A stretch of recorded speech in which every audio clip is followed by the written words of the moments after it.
สวัสดีค่ะพ่อแม่พี่น้องสวัสดีFCทุกท่านเนาะค่ะกลับมาพบมาพอกับเจตาพารวยคือเก่าค่ะในทางช่อง YouTube คลิปนี้เจตาก็จะว่างแนวทางของเล่าพัฒนาค่ะเป็นมือแรงค่ะพี่น้องแจมือใหม่มือแรงวันที่7นี่จะเป็นประวัติของเจอุ๋ยค่ะเอา FC เจอุ๋ยเด้อค่ะมือนี่วันที่7มาแล้วเด้อค่ะมือบ้านนี่เพิ่นคอมเมนต์เข้ามาอยู่เจตามีเจตามีเจอุ๋ยบ่ว่าซั่นนี่ก็ลงไปอยู่เนาะค่ะลงไปอยู่ก็เอาเขาในกลุ่มให้อยู่ค่ะถ้าเห็นเบอร์โทรด้วย FC เห็นเบอร์โทรในคลิปของเจตาก็แอดเข้ามาทางไลน์ค่ะมาทางไลน์จะได้ดึงเข้ากลุ่มเนาะกลุ่มดึงเข้ากลุ่มฟรีค่ะถ้าเห็นเบอร์โทรมาต่อกันกับเจอุ๋ยค่ะของเพิ่นเข้าไปอยู่เนาะค่ะพี่น้องวันที่6เข้าไป488 3ตัวบน4ล่างวิ่งรูดเพิ่นก็เข้าไปอยู่ค่ะเบิ่งประวัติ2 งวดติดแล้วเด้อค่ะเจอุ๋ย FC ที่รอคอย FC ที่ถามหามันมี3 ใบอยู่เบิ่งดู2 งวดติดค่ะมา2 งวดแล้วกับขอบคุณเจอุ๋ยหลายๆเด้อค่ะที่ให้แนวทางมาวางทางช่องกับขอบพระคุณเป็นอย่างสูงค่ะเลขทุกตัวเอามาวางเพื่อเป็นแนวทางโปรดใช้วิจารณญาณในการรับชมเป็นอย่างสูงค่ะเจอุ๋ยค่ะเพิ่นให้มาวิ่งรูด7กับ2ตัว4 หางค่ะ73722526เบิ้ลค่ะ77กับ22 3ตัวค่ะ3 หาง72726273725วิ่งรูดค่ะ7กับ2ตัวนิ่น72กับ26 3ตัวค่ะ726ใครจะต่อกับเจอุ๋ย FCที่ถามหาที่รอคอยมาแล้วเด้อค่ะมือแรกแจมือใหม่ไผยังบ่ทันใดท่านตามเจอุ๋ยเนาะมาพิจารณาแนวทางใหม่ของเพิ่นค่ะมือแรงเป็นวันที่วันที่7ต่องวดเลยเนาะค่ะพี่น้องครับขอบคุณเจอุ๋ยหลายๆค่ะที่ให้แนวทางมาวางทางช่องคลิปนี้จะมีอยู่6 เสี้ยนดังเด้อค่ะพี่น้องจะมีเจอุ๋ยตาบรรทัดดาภาพปังเลขล็อกโฟกัสเจปากแดงแล้วก็ล็อกอุดรค่ะ6 เซียนดังมาไปตาบรรทัดพี่น้องตาบรรทัดรูดอีกแล้วกับขอโทษขออภัยวันที่6เล่ากับเบิ้ลทั้งบนทั้งล่างเนาะพี่น้องบ่โตงวดตาบรรทัดวันที่3เพิ่นเข้าไปอยู่ค่ะเพิ่นมาหลุดวันที่6นี่ล่ะ44กับ88นี่ล่ะเพิ่นหลุดไปขอโทษขออภัย FC แทนเพิ่นเนาะเอา FC ตาบรรทัดพระสิแจมือแรงวันที่7เตรียมแคปหน้าจอเด้อค่ะตาบรรทัดเล่าพัฒนาวิ่งรูดเป็นให้3กับ6ค่ะ2ตัว4 หาง37366061เบิ้ลค่ะ33กับ66 3ตัวค่ะ3 หาง361637 636ค่ะวิ่งรูดเพิ่นให้3กับ6ค่ะ3กับ6 2ตัวเน้น36กับ61ค่ะ3ตัวเน้น2 หาง637636ค่ะเอาไผจะไปต่อกับตาบรรทัดแคปหน้าจอค่ะแคปไว้แล้วไปต่อกันเนาะกับตาบรรทัดแคปหน้าจอไว้ค่ะแคปไว้แล้วไปต่อกันตาบรรทัดกับขอบคุณตาบรรทัดแล้วก็หลายๆเซียนเนาะพี่น้องรวมเซียน6 เซียนดังแล้วเนาะพี่น้อง6 เซียนดังเลยต่องวดแจมือใหม่ของดาพาปังนี่หลุดไปเนาะพี่น้องเก่าเพิ่นให้มา88เพิ่นให้เลขออก88เพิ่นให้มาเก่า488บนล่าง44ของดาพาปังค่ะเซียนใหม่2 งวด3 งวดแล้วล่ะค่ะเพิ่นให้มาเอามาต่อมือแรงค่ะมื้อนี้เพิ่นก็ให้มาอีกแล้วเพิ่นให้มาแล้วค่ะดาภาพปังเล่าพัฒนาค่ะวิ่งเพิ่นวิ่ง4กับ7เด้อค่ะ2ตัว6 หาง479099774449ค่ะ3ตัว4 หางค่ะ4979909977774ค่ะ เพิ่นเน้นแค่2 หางเด้อพี่น้องดาพาปังวิ่งรูดเด่นทั้ง2ตัวค่ะ4กับ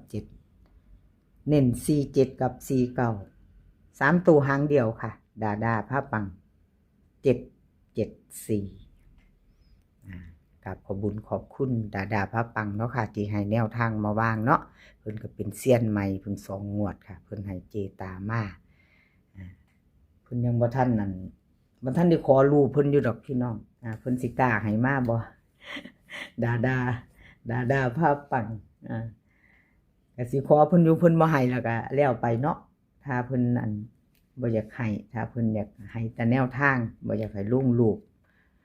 ก็จะขอเพิ่นเบิ่งอยู่ค่ะพี่น้องจะขอเพิ่นลองเบิ่งถ้าเพิ่นให้มาแคปหน้าจอค่ะใครจะไปต่อกับดาภาพปังแคปหน้าจอเนาะค่ะ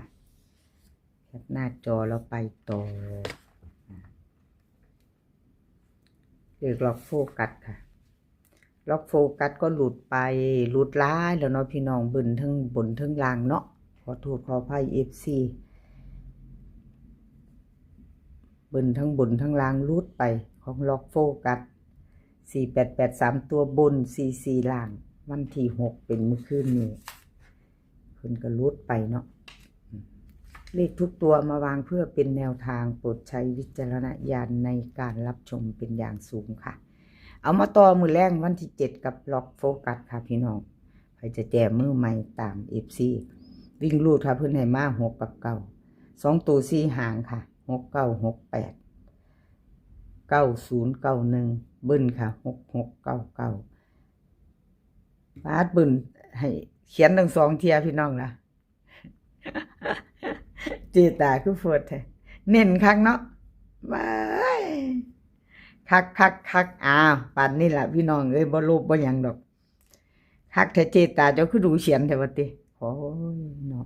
เอา3ตัวค่ะ6 9 1 9 6 9 6 9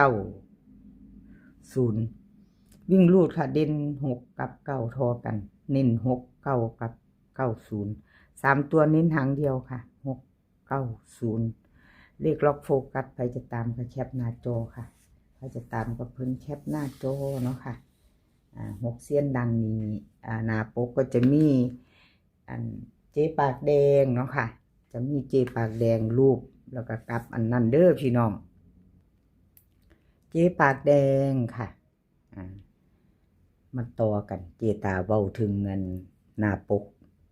เพราะว่ามันหลายเสี้ยนเนาะพี่น้องเลยเขียนซื้อบ่หมดเนาะเพิ่นจะมันเจตาก็อ่านซื้อสู่ฟังแล้ว6เสี้ยนดังจะมีเลขล็อกอุดรเลขล็อกโฟกัสดาภาพปังแล้วก็ตาบรรทัดแล้วก็เจอุยค่ะ6เสี้ยนก็จะมีรูปตาบรรทัดหน้าปกเจปากแดงแล้วก็เลขล็อกโฟกัสเนาะค่ะแล้วก็มีล็อกอุดรอยู่ในนี้เนาะค่ะแล้วก็เจอุยพร้อมเด้อพี่น้องพอจะเขียนบ่หมดเนาะมันร่วมเสี้ยนเนาะพี่น้องสิบ่ทันร่วมเสี้ยนเอาเจปากแดงค่ะมาลุ้นกันต่อประวัติของเพิ่นวันที่6 488 3ตัวบน44ล่างรูดไปค่ะเจปากแดงขอโทษขออภัยเก่าๆเด้อพี่น้องเพิ่นให้มาเก่าเอา2อันงวดค่ะประวัติเพิ่นมาต่อมือแรงแจ้มือใหม่ค่ะพี่น้องกับเจปากแดงใครจะแจ้มือแรงมาเด้อค่ะมาพิจารณาแนวทางใหม่กับเจปากแดงเนาะเจปากแดงให้มาค่ะวิ่งรูด9กับ0 2ตัว4หาง90 91 06 07เบิ้ลค่ะ99กับ00 091 906 007วิ่งรูดค่ะ9กับ0ทอกัน2ตัวเน้น90กับ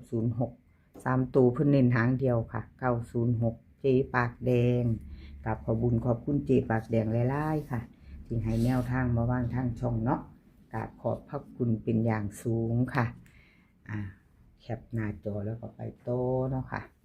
เลขล็อกอุดรเพิ่นมาอยู่เด้อพี่น้องล็อกอุดรเลขล็อกอุดร เข้าอยู่ค่ะ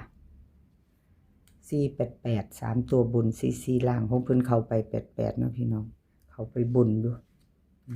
เข้าบนอยู่ค่ะเลขล็อกอุดรFC ใครจะตามต่อมือแรงเนาะพี่น้องแต่มือใหม่ไปไม่ไปต่อมือใหม่พี่น้องต่องวดนะลาวพัฒนาจันทร์ถึงศุกร์เนาะจันทร์ถึงศุกร์เลขล็อกอุดรค่ะลาวพัฒนาวิ่งหลุดเพิ่นให้มา2กับ7 2ตัว4หางค่ะ2726 7071เบิ่น22กับ77 3ตัวค่ะ3หาง270 271วิ่งหลุด2กับ7เด่นทอกันเด้อค่ะเน้น27กับ70เน้นทอกัน3ตัวค่ะ270ใครจะไปต่อกับเลขล็อกอุดรแคปหน้าจอเนาะค่ะคลิปนี้ถ้าไปเห็นเบอร์โทรก็แอดเข้าไปทางไลน์เด้อพี่น้องเจตาจะดึงเข้ากลุ่มได้ไปเบิ่งแนวทางอยู่ในกลุ่มแอดไปเห็นเบอร์โทรเจตาว่างอยู่คลิปไหนเนาะค่ะเจตาจะได้ดึงเข้ากลุ่มถ้าอยากเข้าชอบแนวทางเดียวกันเนาะครับขอบคุณไม่ว่าจะเป็น FC เก่า FC ใหม่ค่ะที่เข้ามาติดตามรับชมรับฟังเนาะกราบขอบพระคุณเป็นอย่างสูงเอาแคปหน้าจอล็อกอุดรไว้เด้อค่ะพี่น้องในช่วงนี้ของเจตาก็อาจจะว่างลงชิปปล่อยชิปก็ซาเนาะพี่น้องเน็ตก็ซาแล้วเจตาก็บ่ได้อยู่บ้านเนาะค่ะมาอยู่ทางพี่ละทางทะเลมาเที่ยวอยู่แล้วก็บ่ใครสะดวกปานใดเนาะพี่น้องแจ้งให้ทราบเนาะบ่สะดวกปานใดบ่รวดเร็วบ่คืออยู่บ้านเฮาเนาะค่ะเอาคลิปนี้ขอให้พี่น้องโชคดีมื้อแลงค่ะขอให้โชคดีมื้อแลงกันทุกคนมื้อนี้ขอให้มีความสุขขอให้สุขภาพร่างกายแข็งแรงค่ะเดินทางไปไสก็ขอให้ปลอดภัยเดินทางไปขอให้มีโชคกลับมาขอให้มีชัยค่ะคลิปหน้าพอกันใหม่คลิปนี้ก็สวัสดีค่ะ